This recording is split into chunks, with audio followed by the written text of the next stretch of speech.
This is like the stupidest thing I've ever seen.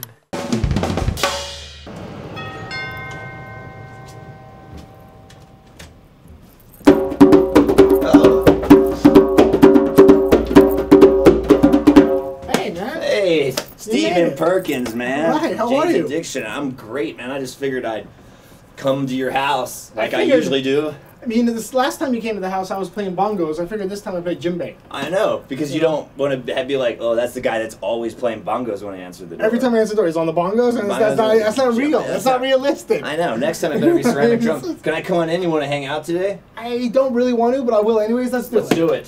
From Cincinnati, Ohio, this is the latest show with Buck Nelson. Buck Nelson's a drummer and cuts grass in his free time. This talk show gets you in a room with people you want to hear talk. Featuring actor Kevin Corrigan. From the band Jane's Addiction, Stephen Perkins. You're gonna be up late. Out for the host who lifted the cloak of mystery opera rock drumming, it's Buck Nelson.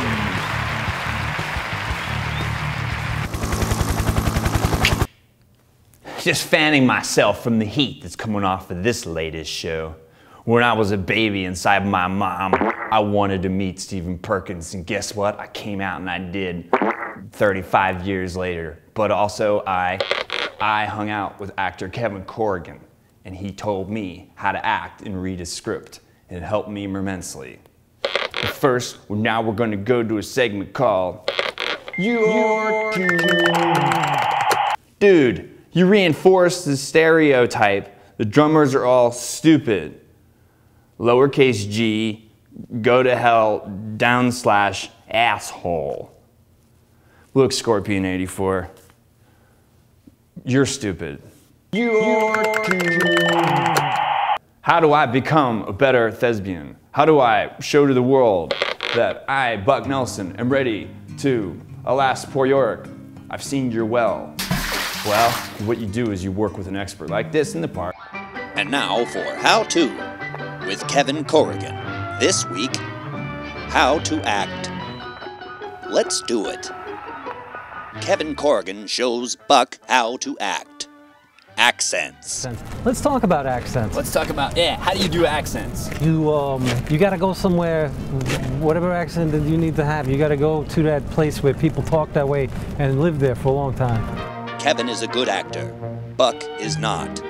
Well, it shouldn't take you any longer than 2 hours to memorize 2 hours of movie, if you're in the movie. So it's real time, so you have to wait for... It depends on how long the movie is.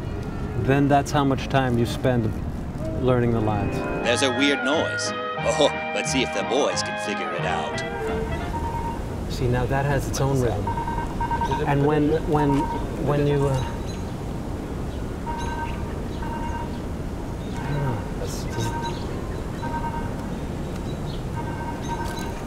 It's a weird rhythm. What is training your gun? Kevin knows. Yeah, you have to know a lot about guns to be an actor, and you got to, because you know what training a gun is? Nope. It's not the same as drawing a gun. What is training? When you train your gun on someone, it means sideways. No. It just means keeping your gun on them. It's not so much pointing the gun; it's just you're training the gun on them. It's just kind of like having your victim on an imaginary leash. Look, there's Kevin showing Buck how to read. Look out. I've come to kill you, Little Bill, for what you've done to Ned. See how I don't really end the sentence? I kind of let it kind of... You never know when a fight will break out. Stage combat, look out. I like to apply the chicken wing. It's an old move. I've revived it. It's kind of like this is it's sort of like a headlock, but it's the chicken wing. I like to say, you know, chicken wing. When I go into a fight, people will often ask me, will you apply the chicken wing tonight? Oh boy, wasn't that exciting. It's all part of being an actor. All the world's a stage, and the stage is your world.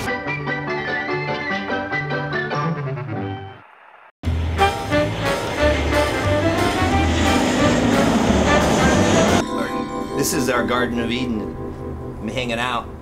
Stephen Perkins in the Garden of Eden. That's interesting you said that, because I just had a boy 7.5 months ago. His name is Eden. Eden. Yeah, I named him Eden. There you go. So it's fitting. It's full circle. It combines. How you say combine? Combines. Yes. That's how you say it, right? Oh, that's how I you say it. Combines. Yes. Oh, damn it. There goes all my liquid refreshments. My first performance in public was my bar mitzvah. Okay, and what did you play there? There was like 200 kids there, 200 people there, about 50 kids. Did you sell a lot of merch?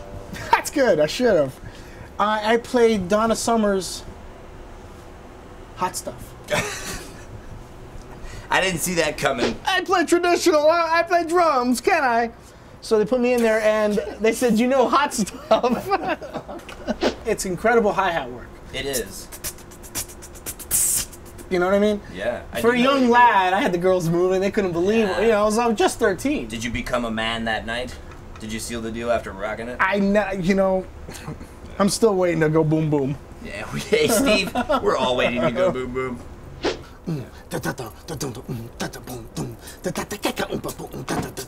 We saw the band. It was no big deal, really. After you saw Jane's. It wasn't life-changing for me and Dave. We thought they were a cool band. But about a month later, she said, the drummer's not working out. Yeah. They're trying out LA drummers, and they're all in their mid-20s. Yeah. I was 17. Yeah.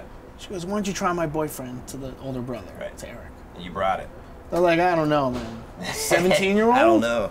So I brought a whole Neil Peart-sized drum kit. Most people can bring a 4-piece to an audition. Wait, for real? You did? Yeah, I brought like... By the time you're done doing that fill, they already left the room. They were helping me bring this shit in from the car, and they were like, this is no fucking joke. Is this guy kidding? But I had a tape recording. That's fucking amazing. I had a tape recording of the whole rehearsal. Oh, yeah. And when I left to take a piss, yeah, it was going. Oh, yeah. So I got to hear them talk about me on the drive home. I thought you were going to say you heard your piss. No. That happened to me yesterday. That's beautiful. Yeah, I always hear it when I piss, don't you? Yes. Except in space. Now, you know why you get the chills after you piss? Why? Because piss is warm and you lose about a degree of body temperature. I've heard that. I also get the chills at scary movies. I showed up. Right. I did my Keith Moon. They said yes. I said, you know what, your guitar player? Yeah. They weren't thinking about getting rid of him. Right. I said, my best friend, Dave Navarro. Right. Bring him in. He's good. You ever heard of... Yeah. That's what he does. I've heard him do... And I've also heard... He does both of those things very well. So we brought him in. So the original drummer and guitar player went on to make their own thing. I don't think it ever... Right. We had a great live thing going on, so we said, let's capture it. Yeah. Let's and you make did it this at the Roxy. At the Roxy. But we weren't a Sunset Strip band. That was the first time we played the Strip. I think it was Rat and GNR. Right. Possibly, Motley and Poison already was big, but they were part of it. Right. And then there was the downtown scene, which Fishbone and Jane's and there X you go. And Chili Peppers were playing. There was a girl in the back who sold whippets. Oh, I love those. In a mini skirt. Yeah. Oh, no.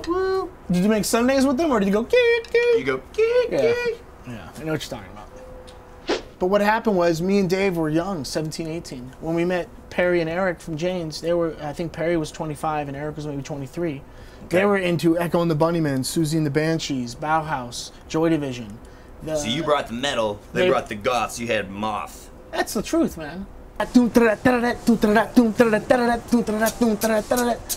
We were just punks in the studio at this demo place, so we didn't really get to experience any studio tricks, but nothing shocking.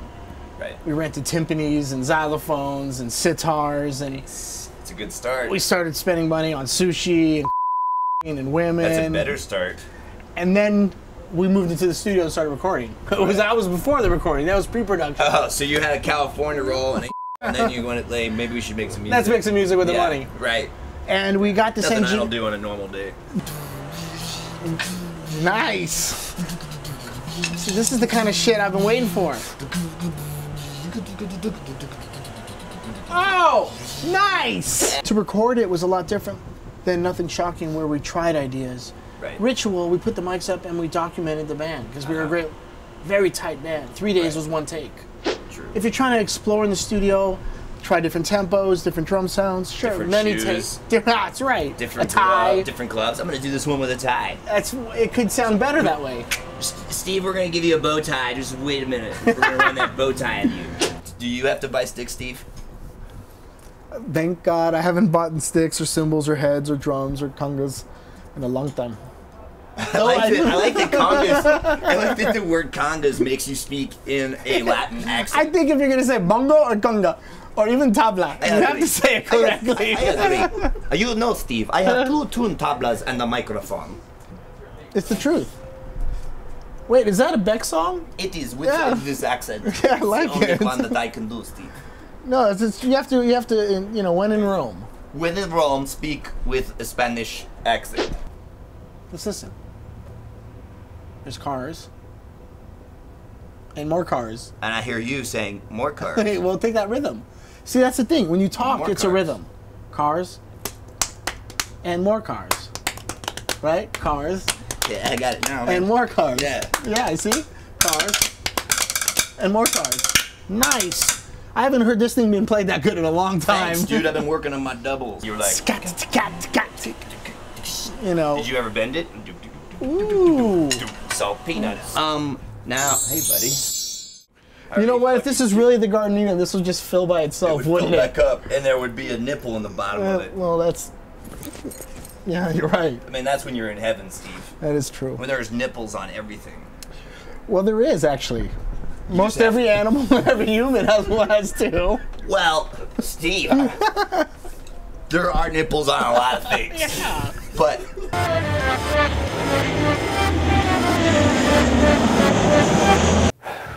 I'm catching my breath from that. It was the latest stuff in music. I got to hang out with Stephen Perkins in his garden, and he lifted the cloak of mystery off the history of one of the coolest bands ever. And I also got to learn a lot from acting legend Kevin Corrigan.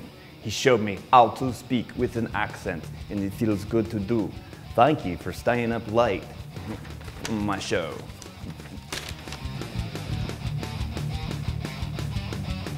Felt good on that. So a lot of it was going into what I liked. Nice. Was it how was it going to come back out? right, But- you get it in, and How do you push it out? how do you push it out? It's put them in the stirrups. Exactly. No, please edit that. This is like the stupidest thing I've ever seen.